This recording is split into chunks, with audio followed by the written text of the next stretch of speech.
Welcome back, everyone, to our second episode of the IvanVentures Podcast. I'm Ivan, and with me, my amazing co-host, Mela. And of course, also joining us, our beloved cat, Miklo. Today, Mela, we're diving into a real game changer in the financial world, Robinhood, and its CEO, Vlad Tenev. Oh, today I'm excited about this, Ivan. I mean, everyone's heard of Robinhood, right? But what's the big deal about Tenev specifically? Well, he's like a transformative force on Wall Street. He basically steered a retail investing revolution. Think about it, bringing millions of everyday investors into the markets. Right, and it all started with technology, didn't it? Like before Robinhood, they were doing something else. Chronos Research, I think. Yeah, exactly. Back in 2011, he and Baiju Butt were developing high-frequency trading software. But then, smartphone adoption just exploded onto the scene. And they saw the opportunity for a mobile-first experience. That's pretty smart, actually. I mean, nobody was really doing mobile trading well. Were they? Not really, not like they envisioned. And then in 2013, they officially founded Robinhood initially as a social platform. But then, boom, commission-free trading via a mobile app. That was the big one. Commission-free. That was like unheard of. I remember brokerages always charging for trades. So how did Robinhood even make money then? I'm curious about that. Good question. They used what's called payment for order flow, basically sending customer trades to market makers who then paid Robinhood for executing those trades. It wasn't entirely new, but pairing it with that zero commission mobile interface, that was the differentiator.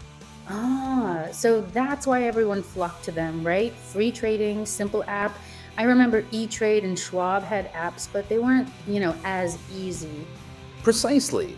And it really forced an industry-wide shift. Like TD Ameritrade and E-Trade, Fidelity, they all had to drop their commissions too late in 2019. It really changed the game. And then the pandemic hit. Oh my goodness, that was like a perfect storm for them, wasn't it? Everyone was home, bored, stimulus checks. Absolutely. Their user base just skyrocketed. I mean, from around 5 million accounts in 2019 to like 12.5 million by the end of 2020. But that rapid growth also exposed vulnerabilities. Like that major outage in March 2020? I remember hearing about that. People couldn't trade during like a really volatile market. That must have been a nightmare for them. It was for sure. And then came the meme stock mania in early 2021. People piling into GameStop and AMC, and then Robinhood halted buying those stocks. That led to so much backlash. Oh yeah, I remember David Portnoy like lashing out. And Tenev had to testify before Congress, right? Facing some really tough questions. He did, indeed. And despite going public at like $70 a share, their stock ended up plunging pretty hard. So what happened after all that? Did they just like disappear? Not at all. They showed some real resilience. Competitors popped up, but Robinhood's core innovations, mobile trading, zero commissions, easy onboarding, kept users engaged. So they pivoted? Like a financial super app strategy? Exactly. Crypto trading, for instance, became their largest source of transaction revenue by 2024. And they even achieved their first profitable year that year. That's huge. And I heard about Robinhood Gold too. What's that about? Oh, Gold is their premium subscription.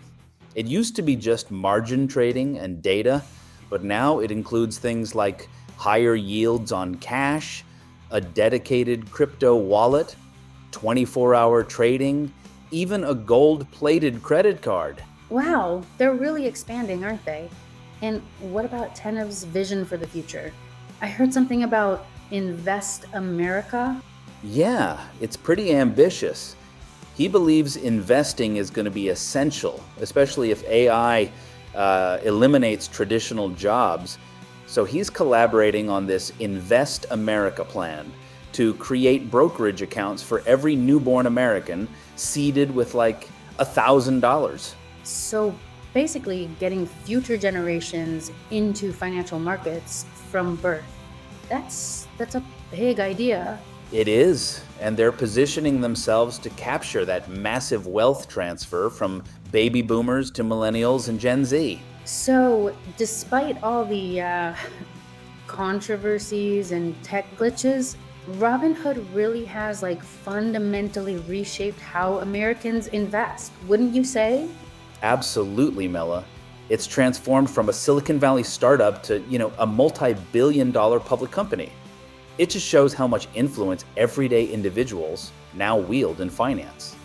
A truly powerful force evolving into a super app. Fascinating stuff, Ivan. Despite its ups and downs, Robinhood has undeniably changed how people invest.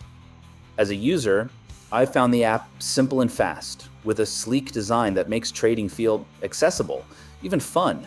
While it's had glitches and controversies, it's hard to deny the convenience of managing investments right from my phone.